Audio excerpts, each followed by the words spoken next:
Ministry of Dreams Part 2. Ministry of Dreams Part 2. And I hope you are there desiring to hear from God. God desires to speak with us daily. I want to tell the truth. Anytime I open my heart to God with expectation to hear, God just speaks. You know what God says? Let him who has ear listen or hear what the Spirit of God is saying to the church. You know, as we expose our senses to so many experiences in the street, in our houses, in our business premises, and these things are getting into our lives, God will like also to speak. As we hear people express their position, God will also like to give his stand. As Satan speaks at such a time and releases threats of death, God will like to be given a chance to say what he has in mind concerning that threat and concerning his children. It's only that we listen so much to the world and to the facts drawn from men, and we fail to ask God, because they are saying this, what are you saying about it? Because somebody said he'll kill me, Lord, what are you saying about me? Because somebody said I am a fool, God, what are you saying about my life? People end up with what comes from the devil and from neighborhood, and we don't give ear to God. It's good to have God. The Bible says in Matthew chapter 4 verse 4, and also Deuteronomy chapter 8 verse 3, the Bible says, we will not live by bread alone, but by every word that proceeds from the mouth of God.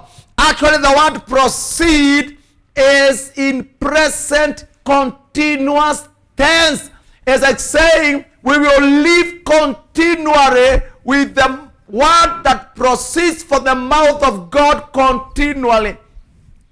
God does not speak today and then he got into a coma, and maybe you rise up again after 1 week or maybe after 3 weeks. God proceeds. The word of God proceeds from his mouth it continues daily. Jesus Christ says something. Let's read a verse in John 10 verse 27. John 10 verse 27. Let's see. The Bible says in John 10 verse 27. I hope you are there by God's grace. My sheep hear my voice, and I know them, and they follow me. Mark, highlight that scripture. My sheep, Christ is talking about his own. They don't listen to strangers. They don't equate Jesus with anything else or anybody else. They know the voice of the master in a clear, distinct way. And Christ says, my sheep hears my voice. That's powerful. And I know them. And they follow me. And then verse 28 says, and I give them eternal life, and they shall never, never perish, neither shall anyone snatch them out of my hands. That is a unique thing from the mouth of Jesus Christ. It's powerful to hear that. To hear that. If you go to John chapter 15 verse 14, the Bible says, Christ said, verse 13, John chapter 15 verse 13, greater love has no one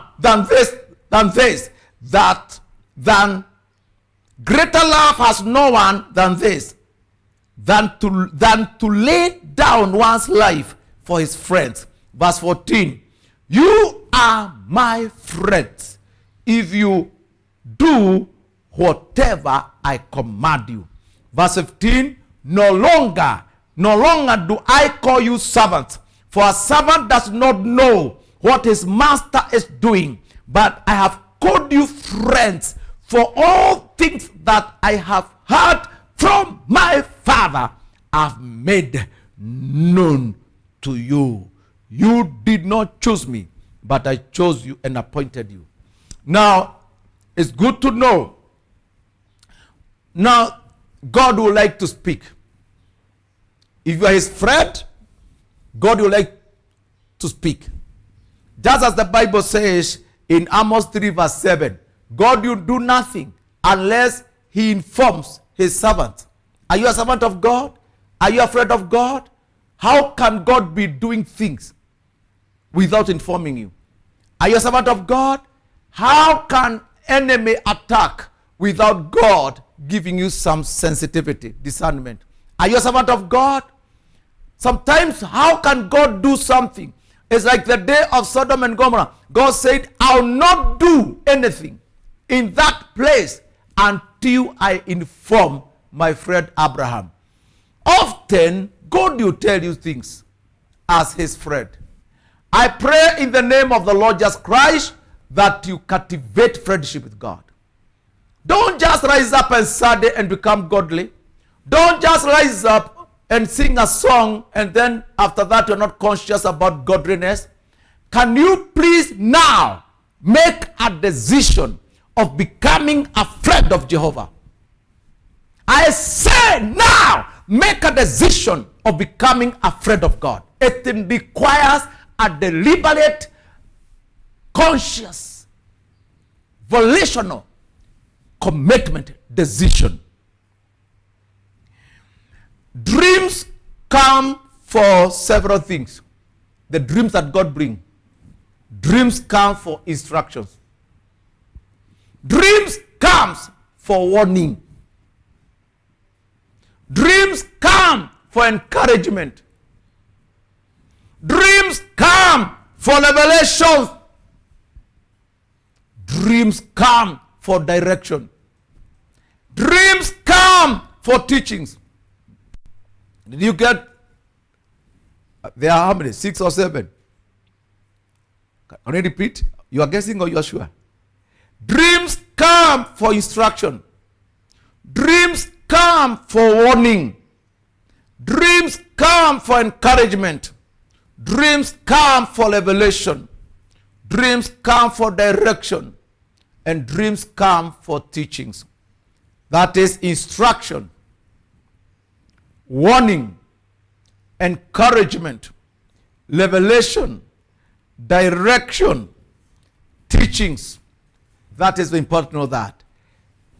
You know, life involves all these dimensions. And God would like to invest his wisdom. God would like to invest his power. God would like to invest his will in the lives of God's children in those diverse ways. When it comes to instruction, God has instruction for his children. When it comes to guidance, God has guidance. When it comes to encouragement, God has that. And therefore, in the name of Jesus Christ, I release the cover of the blood of Christ on your bed, on your sleep, on your mind, both conscious and subconscious. And I pray all those avenues and all those areas in your body system remain completely covered by the blood of Jesus, and you change to be a friend of God, just like prophets. We don't want filthy dreamers. In Old Testament, dreams were a final method of communication from God. A dream would just come, and it was enough. That's final method. Final. God, we have dreamed. But in the New Testament, dream is subjected to something else. Any dream it has a measuring like a yardstick. That if somebody tells you, Rena, that you get married to a person who is already married, it doesn't matter how much or how many times they dream, that dream is invalid. Can't work. Because according to the measuring rod, the scriptures, that dream is for the evil one. The problem that we have is that people don't measure in the teaching of scriptures. Some people measure in dreams. Anything that you dream, some people dream complicated things. I saw a crocodile. After crocodile, there was porcupine. After porcupine, I saw that crocodile. Things that are mixed up. If you have a dream, if you have an experience of dream, which is a multitude of appearance of things, stop it. Tell God, I want clear things in my dreams. Tell the devil, I know you are evil and you destroy might. Sometimes you have dreams that if you continue that way, your mind will become weak.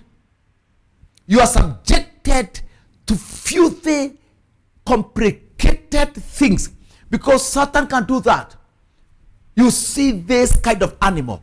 After that, you see another one. After that, you see a cow. After that, you see a car. After that, and your mind, our mind were made to be organized and systematic. But devil can introduce us confusion in your brain that if you don't clear it, very soon your mind will be oppressed and your mind, you have some fear and the boldness of the Holy Ghost will disappear. We know how God speaks. We know if it is a dream, a godly dream, how it comes. And therefore, Satan, I command devil from today, never confuse any brother or sister in dreams. I put the seal of anointing and the blood of Christ over your heart, over your life, and declare the presence of God even when you're in bed. I cover your mind during the day. It doesn't matter whatever things you see. Receive anointing and self-control. Wake up in the morning. Study the Bible. Read at least 2 scriptures. 2 chapters of the Bible. Be on your knees after reading the Bible. Stay there for about 1 hour. Pray until the word of God takes its own possession in your soul. So that when you get to the street, whatever you see will be judged by the word of God, which is already established in your soul. But if you don't study the word of God, let me tell you something. Whenever you study the word of God as food for your soul, it piles up in your mind and your heart and build up a capacity, build up some leadership. It takes a position of leadership in your soul, so that whenever you see evil, you judge evil. The Bible says the Holy Ghost will judge evil through us. You see that woman who is naked, you feel there's a filthy woman. You know, that's what you feel. Like now I'm at the city center, all over these offices, KICC. Somebody just come aloud, is virtually naked. You feel this woman is very evil. This man is very evil. You just feel that. You know, we have prayed enough. We have prayed. We know where we are going. We know our position. We know, like now the 42 years I've been preaching, I've seen human beings in all forms. I've seen human beings proud. I've seen beautiful girls perish. I've seen those who invest on carnality become poor and become nothing. I've seen people humble, remain sober, consistently follow the Lord, and they finish the journey with honor. I have seen life in progress. I don't see life in an instantaneous way. You appear to me and I interpret you the way you are. I can interpret you. I can see where you came from. I can see your mindset. I can see where you are heading to. You cannot defile me. I know Life in this world is short. Today you appear young. You don't care who God is. Very soon, you will never avoid God. Do you know what I've come to understand? At the age of maybe 20, teenager, up maybe to 30 something, you can just say what you want and behave whatever. But times come later when God comes, leads you to the harvest. And that's why some people at the age of 45, 55, 60, they start entering into deep pain. Pain. You know why? That's what God gives you, allows to your life. You never cared about what God feels, what God would feel, or what God felt when you are fornicating. Later in life, that will be changed. You will start where God was, and you watch your children doing what we used to do against God. You introduce fornication as a spirit, and it enters your children. You introduce rebelliousness. You introduce disobedience. You introduce lawlessness. You live as if God does not exist. You will not only be judged in heaven, but on this world. I spoke to a lady and said, "No, my sister, now that you are settling, I would like us to plan your life. One, you look beautiful, well-dressed, attractive. This is not carnality. This is the glory of God covering you. Please raise your children well." That lady started going out, fornicating, committing adultery. Within a month or two, her two girls followed her into the pub, and one day the two girls brought in men in the house, and they did all evil, immorality, as their mother watched. The mother was on that end, this other girl was at that end, and they did active sex. And the mother will ask, "What are you doing, my girls?" And they will say, "Mother, we are doing what we have seen you do." And that lady now, I think she's dead. She would have grown old, strong. But she harvested what she planted. And please don't live as if God does not revenge. Don't live as if God has no feelings. Don't live as if God is not a person. God feels pain when you misuse his gifts in your body system. And one day, you will start somewhere and you watch your son do it 1,000 times. David did it once, but later Solomon, his son, did it demonically. 700 wives, 300 concubines, that's abnormal. Life, God is God of justice. You cannot plant immorality and expect that justice of God will not come somewhere and prove itself. And therefore we need to pray, friends. God will bless us. Any dream you receive, don't just move around telling people. Share with your pastor if it's prayerful. If not that, go back to your knees. Just like Daniel. If you read Daniel chapter 9 and chapter 10, the prayer Daniel made was not to receive dreams. He had already dreamt. What Daniel wanted is understanding. And whenever you receive a dream, sometimes God can confirm it thrice. Thrice, just to make it clear. Don't be hasty about it. You get a dream, there's some warning. Please don't leave your bed. Go back to their knees, and God will tell you why he is giving you a warning through dream. You find God is teaching you something in the dream. Don't just rush out of the bed. Go to your knees. Tell God, what are you saying, my Father? Because don't because it is his dream. Go back to him for understanding. Go back to him for clarity. But people receive dream and move around saying, I dreamt, I dreamt, I dreamt. If you are going to be afraid of God, be a keeper of his secrets. In Apostolic Faith Church, we say, share with your pastor, and pastor will use his discernment and pastoral gift to help you in the dream. Don't move around telling members. In New Testament, dream must be evaluated against scriptures. In the New Testament, dream must be evaluated against scriptures. Dream must be evaluated against or with the message. The last message and the final message in the Bible is the death and the resurrection of Christ. Read Hebrews chapter 1 verse 1 to 3. It says, in old, God used to speak bit by bit, part by part, through dreams, through vision. But in the last days, he has spoken to us through his own Son.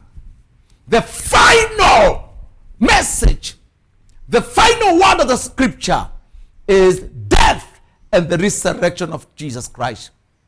And the fact that the power of resurrection is answer to the world. The power of resurrection is answer to the world. Because if Jesus overcame death, his power can solve and give answer to any other issue in life. Dream must agree with the outcome of Christ's death. What's the outcome? For God so loved the world that he gave his only begotten Son, so that whosoever believe in him should not perish. Dream are supposed to agree with message of redemption. John 3:16. The ultimate, the result of God's message is that no one should perish. Whoever believes in Christ should not perish. Actually, God uses an imperative word. They should not perish. And that's why diviners are very dirty. They talk about you are going to die. You are going to die. You are bewitched. Somebody will poison you. They talk about death. Death. If you see somebody who always dream negatively, and in the dream, she or he has no redemption message, that dream should first of all be scrutinized. The spirit behind those dreams. Somebody says, I saw a dream. I saw Kenya perishing. And then I saw a dream.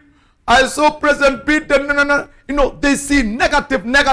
They even say, I saw the church scattered. I saw the church splitting. Let me say this. If truly you are a dreamer based on scriptures, the church of Christ will not split. It is built on the rock, and the gates of hell shall not prevail against it. However may be weak the church is, God will never lack remnants. Even in the day of Elijah thought he was the only prophet, but God said, gentlemen, I have my 7,000 people who are righteous and have never bowed to the idol gods. Look at the church, you see like they are no good people. But I tell you, God, you start and say, this is the foundation of God. As it is mentioned in Timothy, it says, it has two in scriptures. God knows those who are his. And God comes and says, in this church, I have my youth, my women, my men, my Sunday school children. I know them. God knows them who are his. He doesn't need to be told. And some people say, God, I belong to you. Some people who say that don't belong to God sometimes. You are not the one who tells God you are his. God knows you belong to him. And the Holy Ghost bears witness with your spirit that you are God's child. According to Romans 8 verse 16. Now, may the Lord bless you. If a dream contradicts the word and the character of God, that dream should not be accepted. If a dream contradicts or is in conflict with the word of God or the character of God, that dream is unacceptable. What are the characteristics of godly dream? A godly dream must conform to the character of God. That dream you see at night, it doesn't matter how sleepy you are, the dream of God has characteristics that conform to the character of God. You know, God cannot be defeated by evil. That you saw yourself, you saw like we are being defeated by the evil one. God cannot be defeated. That is characteristic. And that's why if you read 2 Chronicles chapter 20, verse 1 to 8, as Jehoshaphat prayed, he said, God, are you not the one who rules heaven and earth? Are you not the one who is so strong that no man will be able to withstand your power? Are you not the one who gave us Judah as our inheritance? Who are these enemies who want to remove us from what God ordained for us, from what God promised Abraham? You know, he spoke about God who is immutable and unshakable God. If in your dream you saw God defeated, that is not God's dream. If in your dream you saw the purposes of God, especially at this time of New Testament, when God has spoken through the victory of Christ, who is seated at the right hand of God. Listen now, Jesus at the right hand of God is also operating in the dreams of Christians. I see the office of Christ, who is exalted on high, in my dreams. I see that office in my crusades. I see that office in families of brethren. Jesus seated at the right hand of God, far above all principalities, all powers, all dominion, and every name that is named in this life and life to come. See Jesus exalted in your dreams, and don't compromise. One thing that Satan needs to see with you is that you are tough and you know your master. And even when I'm dreaming, I can rebuke Satan and destroy him. Why? I'm still saved and conscious about the Holy Spirit. Number two, the dreamer is supposed to be a vessel of God. God cannot just use. God is the dreamer, especially in New Testament, must be a vessel that God is using. Number three, the dream from God has unique characteristics of God's presence. Not only his character, but his presence. When I was dreaming, I confirmed Jehovah was there. If you read Genesis 28, when Joseph had a dream and he saw angels descending and ascending in a ladder or a staircase that connected where he was with heaven. And at the end of that ladder, Joseph saw Jehovah. And he woke up and said, surely Jehovah is here. And he set an altar and made a covenant and said, God, if you lead me to the place where I'm going and you bring me back, give me food to eat, clothes to wear, and all those things, Lord, whatever you give me, I'll give you 10% tithe. He said, I'll give all tithe. Another promise that Joseph, Jacob made, he said, God, where we have met with you in this dream shall be house of God, a temple, shall be an altar of God. And number three, he said, and always I make a vow, you shall always be my God. Look at how. I'd like you to read about that story. Let me just tell you what it is so that you can read it as we discover God's way of dreams. We don't want now confusion that is coming about. Yes. Just go to Genesis chapter 28 and read from verse 12. And he dreamt.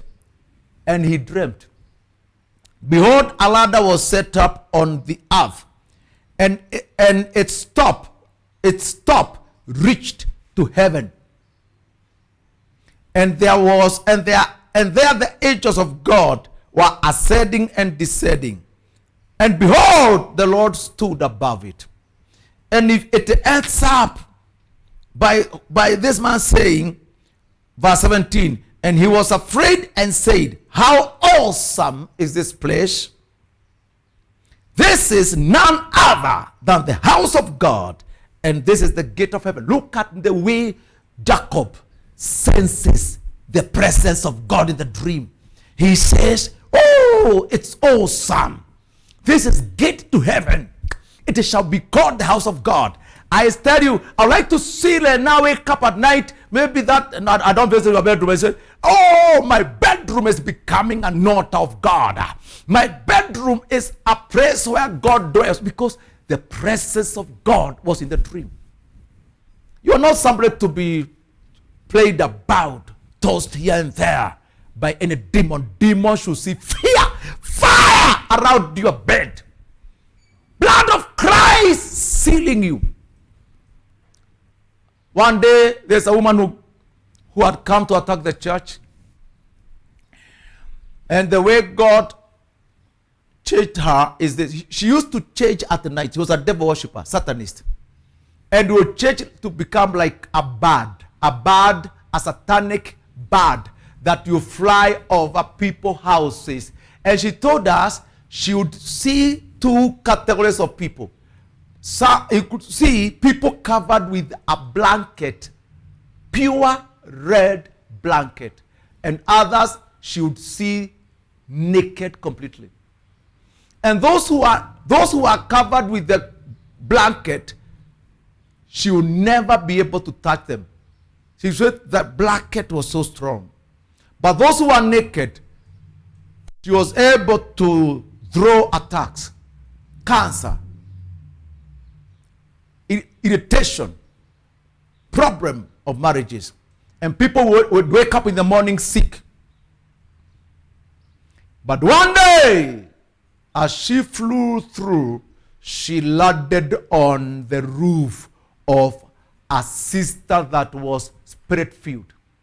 And that sister, instead of fearing, as we say, when the enemy comes like a flood, the Holy Ghost is a standard. That lady rose up and said, who are you? Satan, I curse you. And that woman turned to be original human being and fell down on the ground. That's when she got saved. I declare the red blanket on you if you are righteous in your body system and your walk with God. The dream of God agrees with the revealed word of God. The dream of God agrees with the Bible. It does not contradict Bible. It does not speak against what God says about marriage, righteousness, church order in the Bible. God's dream is not a confusion, but a message. It is a peaceful thing. It is also a communication. I would like to mention about pathways of satanic dreams. How do you avoid them? The pathway that will cause Satan to access and attack you is number one, certain fear, strange fear.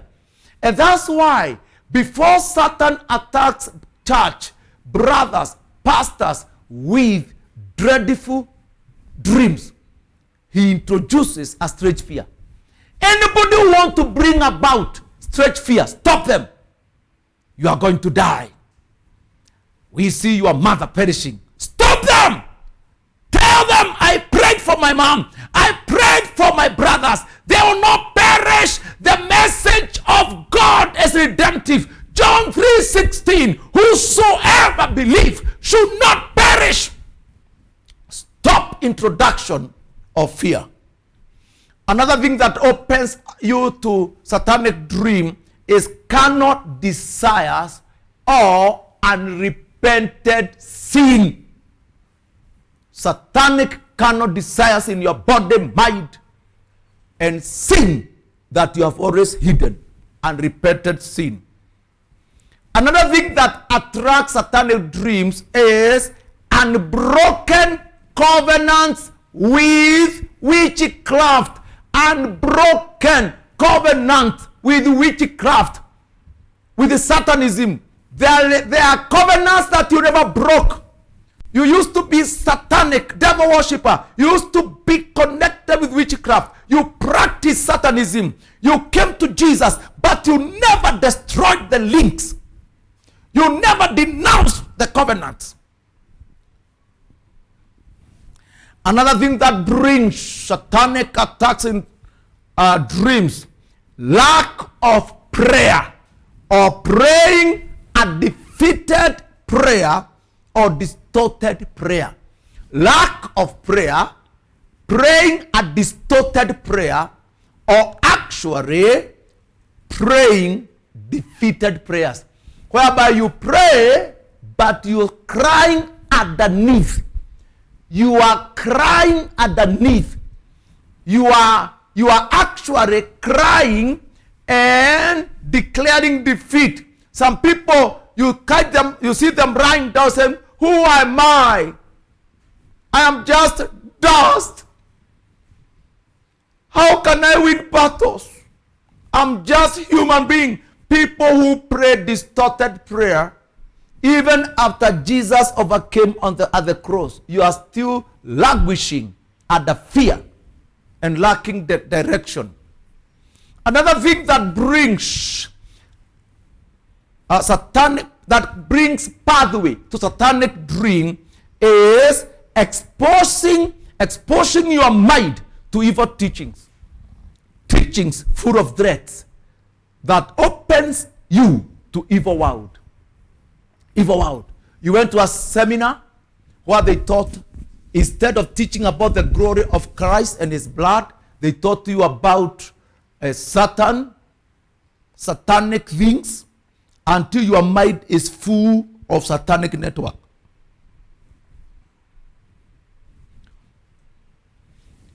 Exposing your mind to evil. Another thing that creates pathway to satanic dream is agreeing with the dirty messages, failing to destroy them or switch off dirty messages. Immediately notice them. You opened your phone only to discover there's pornography. Stop it. Stop the dirty messages immediately they appear. You are listening to your radio as you drive, they sing satanic. Stop it immediately. You are watching movie, it turns to be satanic. Stop.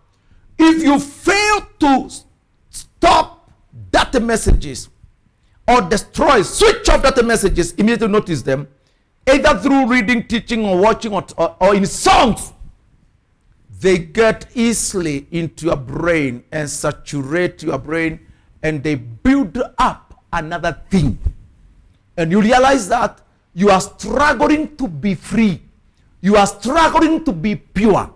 You are struggling to be godly, because you are, have you seen people whose devil has mastered? Devil knows. Even if you jump around, you are weak in an area where one day you gave in. One day you gave in. You are weak in money. You can't keep somebody's money. You are weak in being unfaithful financially. You are weak sexually. You never establish strength, because when you get saved, it is your duty, it's my duty, my responsibility to prove to the devil that I am strong, to prove to the devil that I am righteous by commitment. I'll reach to heaven. Heaven is real to me. I don't have to argue with anybody about heaven. I know it's there. It's my duty, my commitment to prove. If you leave your life open to dispute, to compromise, you look at other girls as they sit around, talk about how they fornicated with their boyfriends, and you feel like you can be a partner. A certain girl or boy calls you to the play field in school. They want to introduce to marijuana. You feel like you want to buy a piece. You need, immediately you notice, because we exist in the world where we are open to these things. Immediately you notice, stop it, rebuke it, and establish righteousness. If you don't do that, you are opening up to messages of the devil through dreams or any other means. Another thing that brings dirty dreams is compromising heart or mind. Compromising heart or mind. Any evil dream can come as a starting point of attack. There are times you can have, devil is trying to have an entry point. Note this. There are times you have a dream and you are a righteous person, but Satan is trying to gain entry. To gain entry. To gain entry. Sometimes you have relaxed so much about a cat, and the devil wants to bring. You dream about something, and it's like you are believing in it, and you are swimming in it and agreeing with it. Instead of recurring your start, and you realize in a very strange way, Satan has gained entry. Even some people have been introduced to Satanism through dream. I dreamt, I saw myself. Instead of stopping it by the Spirit, you just flew with it, which is very wrong. Otherwise, God bless you so much, and may God use you in in His way. We don't have two gods.